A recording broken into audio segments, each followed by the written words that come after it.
sulit kita pahami tentang kehendak Tuhan. Jadi mengapa kita sulit memahami kehendak Tuhan?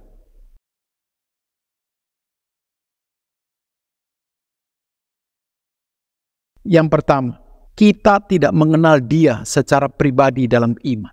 Kita tahu Tuhan secara apa kata agama, apa kata orang tua kita, apa kata guru-guru kita.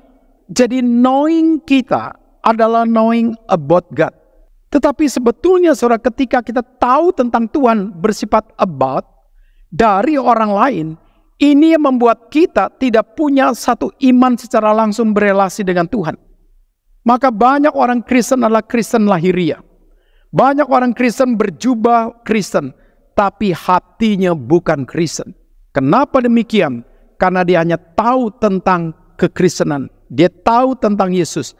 Tetapi apa yang dia tahu tidak bersifat langsung dan pribadi. Jadi tidak bersifat knowing God. Hanya bersifat knowing about God. Jadi dalam bagian inilah saudara, kenapa orang Kristen hidupnya tidak mengalami survive secara kerohanian? Karena iman tidak memimpin hidupnya. Iman adalah satu kunci untuk kita melihat cahaya kemuliaan Tuhan. Iman adalah satu kunci untuk kita memahami jalan Tuhan. Dan iman adalah satu kunci untuk kita bisa tahu mana jalan yang benar, mana jalan yang tidak benar. Dan iman adalah satu kunci untuk kita memiliki satu kemenangan ketika menghadapi tawaran-tawaran dunia yang mungkin akan menjatuhkan kita. Kedua, karena tidak mengenal diri secara utuh di dalam Dia. Artinya, kita hanya mengenal diri secara lahiriah. Kita laki-laki, kita perempuan. Apa kata orang sifat kita dan apa kata diri kita berdasarkan pengalaman kita sudah berhenti di situ. Pelan Alkitab dengan jelas banyak sekali menceritakan tentang siapa kita. Contohnya Roma 5 ayat 6, 8 dan 10.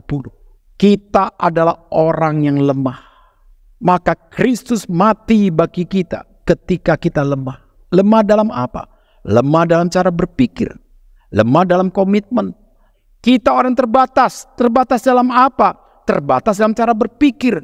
Terbatas dalam memahami hal-hal apa yang baik di depan. Kita terbatas dalam hal apa?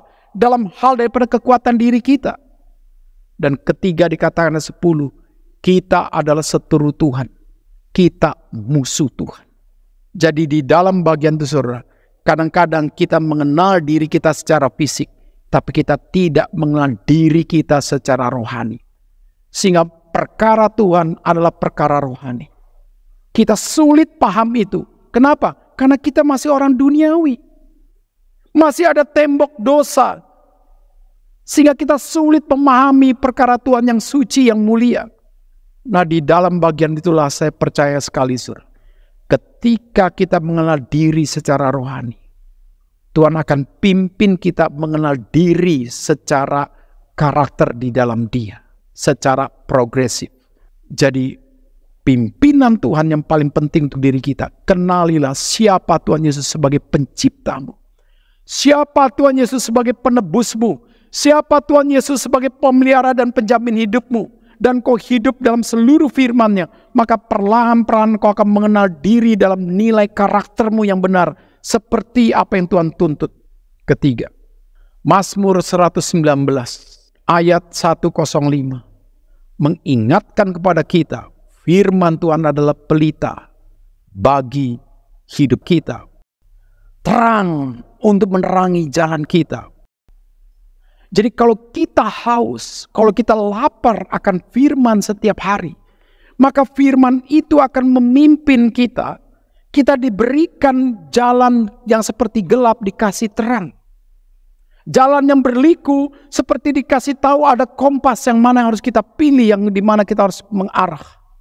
Jadi Mazmur 119 nomor 105 mengingatkan kepada kita pentingnya firman memimpin seluruh kehidupan kita.